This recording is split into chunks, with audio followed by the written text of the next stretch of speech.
अपने वचनों पर अटल रहने वाले हैं। प्रत्येक दिशा में पर्वत के समान निश्चल रहने वाले हैं। आप सत्य कहते हैं गुरुदेव, परंतु जिसके केवल राम ही हो वह उनका वियोग कैसे सहन कर सकता है भला? तो तुम राम के पार जाने बिना नहीं मानोगे? नहीं, जब तक प्राण है तब तक तो कदापि नहीं। अच्छा बेटा भरत, तो चलो। राजधानी दिल्ली समेत पूरे भारत में राम की लीलाओं का मंचन चल रहा है और राम के आदर्शों पर चलने की सीख भी दी जा रही है। जगह जगह रामलीला आयोजित हो रही हैं। इसी कड़ी में उत्तर पूर्वी दिल्ली के जीटीवी अस्पताल के सामने जीटीवी इंक्लेव ग्राउंड पर श्री रामलीला समिति दशहरे मेले का भव्य आयोजन कर हिंदू संस्कृति को बढ़ावा दे रही है और वर्षों से रामलीला का आयोजन कर यह संदेश भी दे रही है कि भगवान राम के आदर्शों पर चलने का प्रण करें। शुक्रवार की रामलीला के मंचन पर राम को 14 वर्ष का वनवास और राम भरत मिलाप को दर्शाया गया, जिसमें भरत को जब पता चला कि माता कैकेयी ने उन्हें राज सिंहासन पर बैठाने के लिए राम को 14 वर्ष का वनवास दिलाया है, तो वह माता से भला बुरा कहने लगे और राम को वापस लाने के लिए वन की ओर चल दिए। उधर वन में प्राकृतिक शोभा को युक्त दर्शनीय स्थल चित्रकूट पर्वत पर निवास करते हुए राम सीता प्राकृतिक छटा का आनंद ले रहे थे।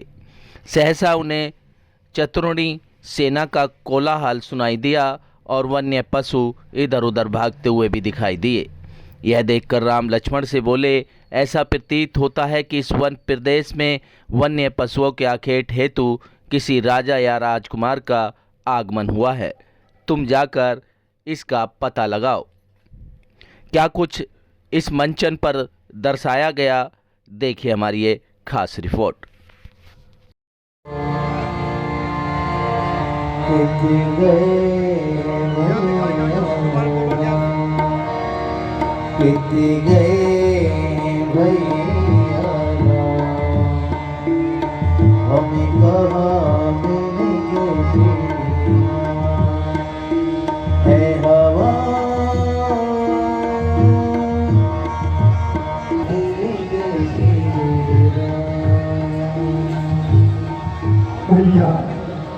भैया राम, भैया राम।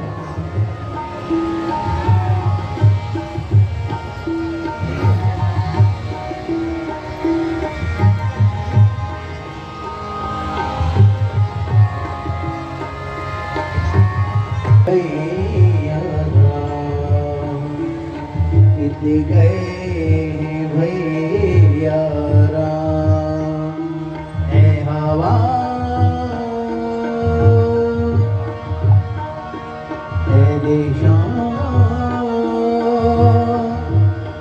कोई तो बताओ कितने गए भैया, हमें कहाँ मिलेंगे जीना, कितने गए भैया, हमें कहाँ मिलेंगे जीना। भैया राम, भैया राम कहाँ हो, कहाँ हो भैया राम?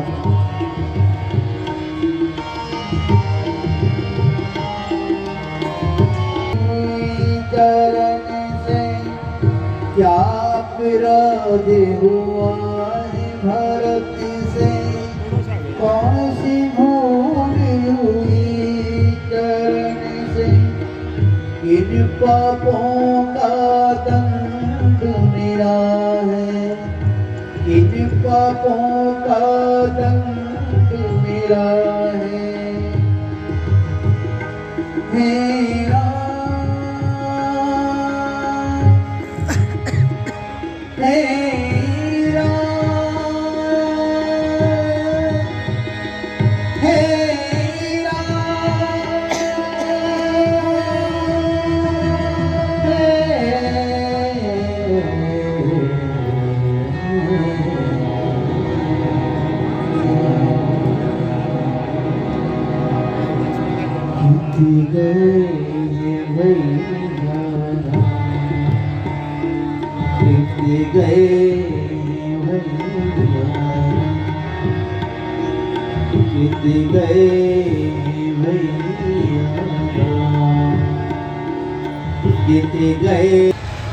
वो देखिए दूर सूर्यवंशी झंडा वायुमंडल में लहरा रहा है।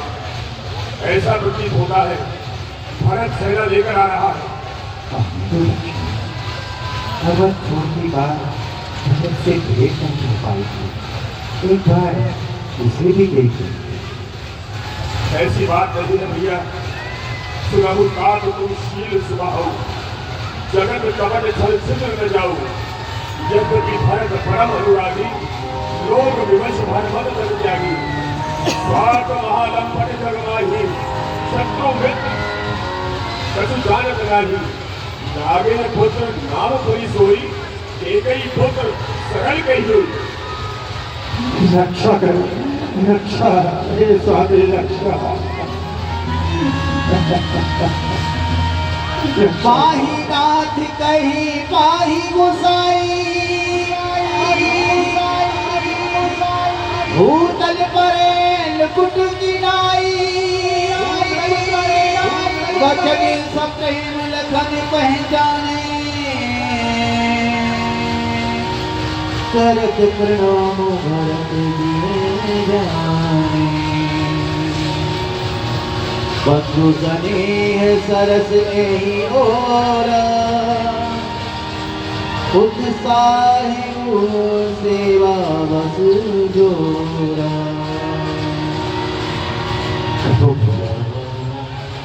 सब कुशल से तो है, आपके बिना अयोध्या में कुशल कैसे प्रभु।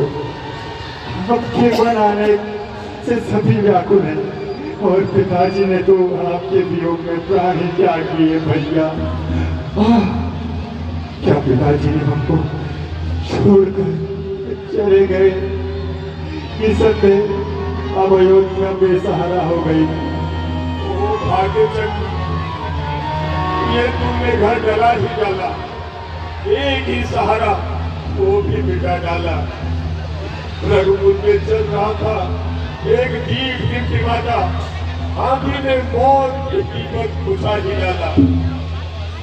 बेटा धैर्य धरो, देखो तुम्हें व्याकुल भरत की दशा देखो। अब सब शांत करो। राम, तुम शस्त्रज्ञ हो, विद्वान हो, बुद्धिमान भी हो। गुरुदेव, आपका उपदेश कल्याणकारी है। भगवान श्री राम मर्यादा में रहते थे। वो यही संदेश देते थे कि सब लोग अपने माता पिता की सेवा करें और इसी भाईचारे को आगे बढ़ाएं। सब लोग मिलकर रहें, सब एक दूसरे का मान सम्मान करें और इस सभी को आगे तक चलना चाहिए। जो आज चली आ रही है ये हमेशा चलनी चाहिए आगे के बाद। मैं यही कहना चाहूँगा कि भगवान श्री राम के जो गुण हैं उनको लोग हमेशा आदर के सहित सम्मान करें और आगे लेके जाएं। देखिए, मैं बताना चाहूँगा भगवान श्री राम, श्री पुरुषोत्तम श्री राम भगवान जो थे काफ़ी एक ऐसे पुरुष थे कि उनकी अपेक्षा किससे की नहीं जा सकती। ना कोई होगा ना हुआ है। कहते हैं ना लोग, उन जैसा बनना बहुत मुश्किल होता है, पर जो मन में ठान लेते हैं ना कि मुझे भगवान श्री राम बनना है, वो बन के ही दिखाता है। कठिन होता है और बहुत आसान भी होता है जब मन में ठान लेता है आदमी कि मुझे ऐसा बनना है, मुझे अपने महापुरुषों का कहना मानना है, उनके अकॉर्डिंग चलना है मुझे, और बुराइयों का नाश करना है और सत्य पर विजय प्राप्त करना है। रामलीला के अध्यक्ष महेंद्र सिंह एडवोकेट जी हैं, जो पूरी टीम को लेकर के एक बहुत बड़ा ये जन समूह के लिए रामलीला का मंचन करते हैं, जिससे कि हमारी भारतीय संस्कृति को बताने के लिए, दर्शाने के लिए इस रामलीला का मंचन किया जाता है। इसमें हम अपने आने वाले युवा पीढ़ियों के लिए एक संदेश देते हैं कि अपने आचरण को अपनाएं, अपने संस्कारों को अपनाएं, जिससे कि भाई भाई की बात माने और पति पत्नी की बात माने, पिता बेटे का सम्मान आपस में करना चाहिए। यही सब कुछ दर्शाने के लिए हम आने वाले बच्चों के लिए यही चाहते हैं कि आगे हमारी संस्कृति बनी रहे और जो धर्म है हमारा हिंदू धर्म जो ये अपना बना रहे। आने वाले दशहरा के लिए हमारा दशहरा का जो रावण दहन होता है पुतला, इसके लिए हम भ्रष्टाचार का पुतला भी लगाते हैं और 3 हमारे रामायण होते हैं बहुत अच्छी तरीके से 120 फुट के पुतले जो हम लगाते हैं, तीनों 120 फुट के, एक इसमें 40 का होता है, एक 50 का होता है, एक 60 का होता है और सीताहरण भी बहुत विशेष 120 फुट पे बहुत बढ़िया तरीके से करते हैं। इसीलिए करते हैं जिससे कि हमारी युवा पीढ़ी आगे मोबाइल से हट के ये हमारी संस्कृति को जाने, हमारा मेला आए घूमे, हर तरीके का प्रबंध है जिसमें हमें दिल्ली पुलिस हमारे साथ, रामलीला कमेटी हमारे साथ, सिविल डिफेंस हमारे साथ, तो यही सबके सहयोग से इतना बड़ा हम आयोजन हर साल करते हैं। जय श्री राम। ये कलाकार जो हमारे पेशेवर होते हैं हमेशा मुरादाबाद से आते हैं, ये सारे कलाकार क्योंकि हम जो है एरिया के आदमी से नहीं कराते, उनसे ही कराते हैं लीला, जो पेशेवर कलाकार होते हैं। क्योंकि हम जो लीला करते हैं वो इतने बड़े स्तर करते हैं कि हिंदुस्तान की सबसे बड़ी रामलीला है। क्योंकि दिल्ली में जिन लीलाएं हो रही हैं आप देख रहे, जापानी पार्क में 5 रामलीला इस समय, लेकिन 500 में इतने दर्शक नहीं जितने हमारी अकेली रामलीला में। क्योंकि आज हमारा पूरा पुलिस प्रशासन लगा हुआ है और पूरा एमसीडी प्रशासन लगा हुआ है, जो भव्य हो रहा है उस वजह से क्या है कि उसकी चौकसी है सबसे ज्यादा बनी हुई है और रामलीला समिति जो है पूरी तरफ से ताकत लगा देता है। क्योंकि जो रामचंद्र जी ने संदेश दिया था हमारे सनातन धर्म को, वो हम उसका पूरा प्रचार प्रसार इतनी मजबूती से करते हैं, पूरी कमेटी ताकत रोक देती है इस बात के लिए कि घर घर तक ये संदेश बच्चों तक, महिलाओं तक, बड़ों तक सब चले जाए। प्रशासन को भी इस बात का एहसास होना चाहिए कि इससे बड़ी रामलीला कहीं पर नहीं। क्या कुछ विशेष रहेगा? हमारा इस बार सारा खास हुआ था कि हमारी जो राम बारात निकली थी वो में सारे बाराती पगड़ी के साथ में थे। उसके बाद में अब सीता हवाज हो रहा है।